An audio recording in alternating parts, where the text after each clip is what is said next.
ልጁ ደህና ነው? ወይኔ ልጁ በቃ ራሱ ላይ ተኩሷን መሰለኝ። ዱላ አስፈልሶ መሰል ጉዳችን ፈላ። ደግሞ ምን ቀረሽ?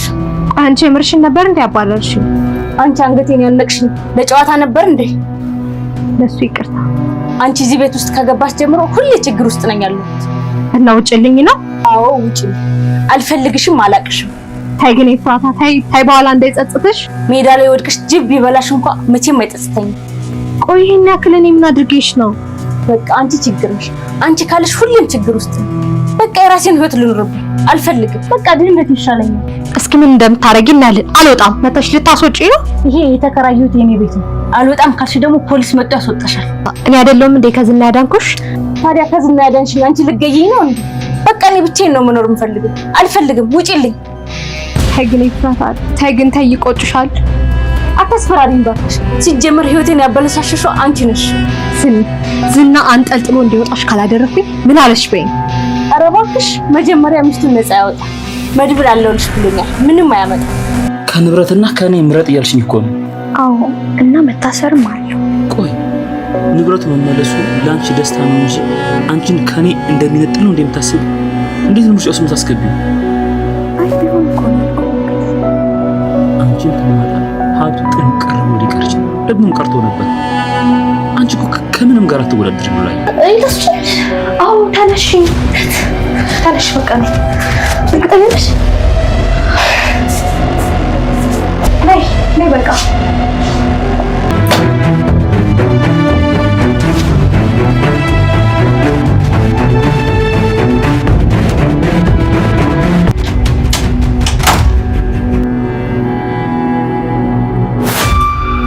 በምሽት ወደ ቅድስት ክፍል የገባው ሰው ብሩክ ነው። ብሩክ ስለመሆኑ ማረጋገጫው ደግሞ የለበሰው ጋቢ ጫፍ ጫፉ ይታይ ነበር። እናም ደግሞ ወደ ቅድስት ክፍል ሲገባ ራሱ የእግሩ ጣቶች ይታዩ ነበርና የእግሩ ከለር ደግሞ የብሩክን ከለር ነው የሚመስለው ማለት ነው። ግን ደግሞ ምን ፈልጎ በምሽት ወደ ቅድስት ክፍል እንደገባ ባይታወቅም ምናልባት የሆነ ነገር ፈልጌ ወይ ደግሞ ሊያናግራት ወይ ደግሞ ቻርጀርም ወይ ደግሞ ሌላም ምክንያት ሊኖረው ይችላል እንጂ እዛ ገብቶ እሷ ላይ ሌላ ጥቃት ለማድረስ አይሆንም ማለት ነው። ያው ብሩክ ቅድስትን እንደሚያፈቅራት እናውቃለን። እናም ደግሞ እሷን ማግባት እንደሚፈልግም እናውቃለን። መድብልም ዛሬ ቅድስትን ሲላት የነበረው ለወንድሜ እድርሻለሁ፣ ሁለታችሁን አጋብቼ ነው ከዛም በኋላ አልበሜን ማውጣት የምፈልገው እያለ ነውና ሁለቱም ቀን ነው የሚጠብቁት ብሩክ እስከሚያገግምና ወደ ሙሉ ጤንነቱ እስኪመለስ ነው። በእርግጥ አሁን ላይ ጥሩ ለውጥ እያሳየ ነው። ግን ደግሞ እንደ ቀድሞ ሙሉ ጤነኛ ከሆነ በኋላ መድብል ሁለቱን ያጋባቸዋል። ከዛም በኋላ ብሩክም ሚስት ያስፈልገዋል ሲል ነበር እና ምሳሌ ራሱ እናት እንደሚያስፈልጋት ለቅድስት ሲነግራት ነበርና ብሩክ ደግሞ ሌላ ነገር ወይ ደግሞ ሌላ ጥቃት እሷ ላይ አስቦ ወደ እሷ ክፍል እንደማይገባ ግልጽ ነው ማለት ነው። ቅድስት ደግሞ እሱን እንደምትወደውና እንደምታፈቅረው በብዙ ነገር አይተናል። እሷ ያው እሱን ማግባት ትፈልጋለች።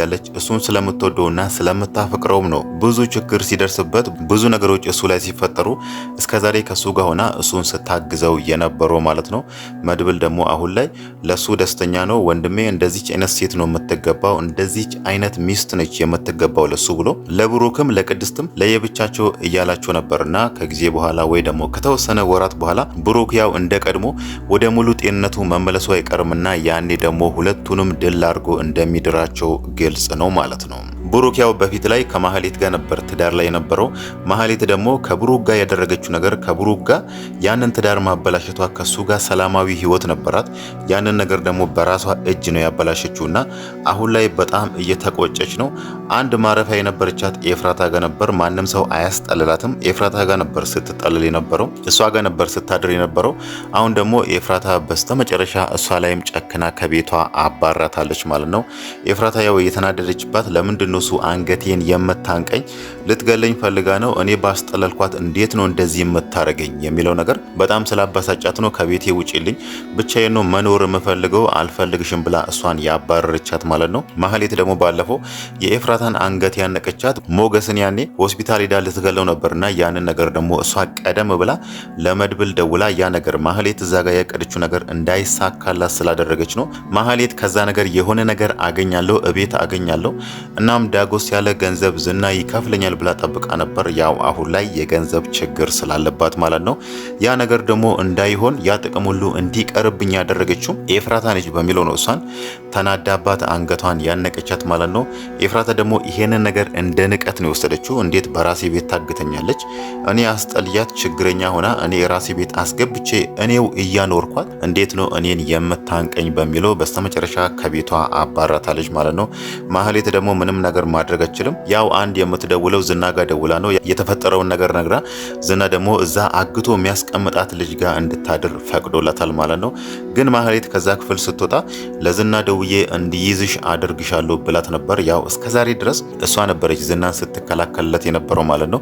ግን ደግሞ ማህሌት እንደዛ ብላ ትናገር እንጂ ዝናን ጠርቼ እዚሁ መጥቶ እንዲይዝሽ አደርጋለሁ ብትላትም ያንን ነገር ያለችው ለማስፈራራት ነው እንጂ በዛ ልክ ደግሞ ጨክና ኤፍራታ ላይ አታደርግም ማለት ነው። ግን ደግሞ በስተመጨረሻ ላይ አንድ ያደረገችው ነገር ማህሌት ዝና ለብዙ ቀናት ያው ልጅቷ እንዳለችው ለ9 ወራት ሙሉ እዚህ ክፍል ነበርኩ ብላለችና ለ9 ወራት ሙሉ እዛ ክፍል አግቶ ሲያስቀምጣት የነበረውና ቤተሰቦቿን እየደወለ ልጃችሁን ከፈለጋችሁ ይሄንን ያክል ገንዘብ ላኩ ብሎ ሲያስገድዳቸው የነበረችው ልጅ ዛሬ ማህሌት ልታስመልጣት እንደሆነ ነግራታለች። ያው መንገር ብቻም አይደለም ከዛ ክፍልም ይዛት ወጥታለች ማለት ነው። ይሄ ነገር ይሳካላቸዋል ወይስ አይሳካላቸውም የሚለው ነገር ባይታወቅም ግን ደግሞ ማህሌት እዛ ጋር ልጅቷን ያወራቻት የምሯን ይመስላል ማለት ነው። እኔ አግዝሻለሁ ከዚህ እንድትጠፊ ረዳሻለሁ ብላታለች ማለት ነው። ልጅቷ ግን መጀመሪያ ተጠራጥራ ነበር። ያው ዝና እንድትሰልለኝ የላካት ልጅ ነች በሚለው ማህሌትም ባለማመን ስሜት ውስጥ ሆና ግራ ስትጋባ ነበር። ግን ደግሞ ማህሌት እዛ ጋር የምሯን ልትረዳት እንደሆነ ስትነግራት ልጅቷ ከዛ ክፍል ለመውጣት ከመጓጓታ የተነሳ ማህሌትን አምና ከሷ ጋር ወጥታለች ማለት ነው። ምናልባት ውጪ ላይ ሌሎች ሰዎችም ሊኖሩ ይችላሉ፣ ጥበቃዎች ምናምን። ማህሌት ደግሞ እንዴት አድርጋ እንደምታስወጣት ባይታወቅም ግን ደግሞ ልጅቷን ያለቻት መውጫ ቦታ ወይ ደግሞ መውጫ በር ቤቱ ጋር እንደምትወጪና እንዴት እንደምታመልጪ እኔ ሁሉንም ነገር ስለማቅ አሳይሻለሁ ብላታለችና እዚህ ጋር ግን ከተያዙ ከልጅቷ በላይ ለማህሌት በጣም አደጋ ይኖረዋል ማለት ነው። ዝና እንዴት ነው እንደዚህ የምታርጊው? እንዴት ነው የምትክጂኝ? በሚለው ማህሌትን መቅጣቱ አይቀርም ማለት ነው። ማህሌት ደግሞ ይሄንን ነገር የምታደርገው ምናልባት ዝና ላይ ተናዳ ሊሆን ይችላል። ዛሬ ርቧት ምሳ ጋብዘኝ ስትለው ብዙ የሚከብዱ ቃላቶችን ሲናገሯት ነበርና ማህሌት ደግሞ እሱ የሚናገራት ቃላቶች ምን ያህል እሷን እንደጎዷትና ምን ያህል እንዳስከፏት ከፊቷ ላይ ራሱ ስንረዳ ነበር። በዛ ነገር ወይ ደግሞ ያንን ነገር ልትበቀለው አሁን ላይ ዝና ላይ ይሄንን ነገር ልታደርግ ይችላል ማለት ነው። በምንም ምክንያት ወይ ደግሞ ልጅቷ ላይ ሌላ ነገር ለማድረግ ከዛ ክፍል ልታወጣት አትችልም። ማህሌት ይሄንን ነገር የምታደርገው ዝናን ለማበሳጨትና እሱን ለመበቀል ነው ማለት ነው። ግን ደግሞ ተሳክቶላቸው ከዛ ክፍል ቢወጡና ልጅቷ ብትጠፋ ራሱ ዝና እዚህ ጋር ማህሌት ልጅቷን እንዳስመለጠቻት በእርግጠኝነት ያውቃል ማለት ነው። ለምን ከተባለ ኤፍራታ ከቤት ያባረረቻት ጊዜ ለዝና ደውላ ነው። ዝና ደግሞ እዚህ ልጅቷ ጋር እደሪ ብሎ እዛ አምጥቷት የሄደው ማለት ነው። ምናልባት ማህሌት ይሄን ነገር እንዴት ብላ እንደምታስተባብል ባይታወቅም ወይ ደግሞ እኔ ቤት ስገባ ልጅቷ ራሱ የለችም ቤቱ ባዶ ነበር ብላ በዛ ነገር አሳምናው ልጅቷ ማህሌት እዛ ከመምጣቷ በፊት ቀደም ብላ እንደጠፋች አድርጋ ዝናን ካሳመነች ነው እንጂ ዝና አሪፍ አድርጎ ማህሌትን መቅጣቱ አይቀርም ማለት ነው። ማህሌት አሁን ላይ በሁሉም ነገር በጣም ተስፋ ቆርጣለች። የገንዘብም ችግር አለባት። መጠለያ ቦታ፣ የምታድር ቦታ ራሱ የላትም። ስራ የላትም። ምንም አይነት የገቢ ምንጭ የላትም። በስተመጨረሻ ላይ ኤፍራታ ራሱ ስላባረረቻት ከዚህ በኋላ ከዝና ጋር አትሆንም። ልጅቷን ካስመለጠቻት በኋላ ያው ወደ ኤፍራታ መመለሷ አይቀርም ማለት ነው። ምናልባት ኤፍራታ የሆነ ነገር አድርጋ እሷ ስራ የምትሰራበትን አጋጣሚዎች ካመቻቸችላት ነው እንጂ ማህሌት ከዚህ በኋላ ከዚህ በላይ አሁን እየተቸገረች ካለው በላይ እንደምትቸገር ግልጽ ነው ማለት ነው። ኤፍራታ ደግሞ እዛ ጋር ፈርታ ለመድብል ደውላ ነበር። እሷ የፈራችው ማህሌት እዛ ጋር የተናገረቻትን ቃል አምና ነው።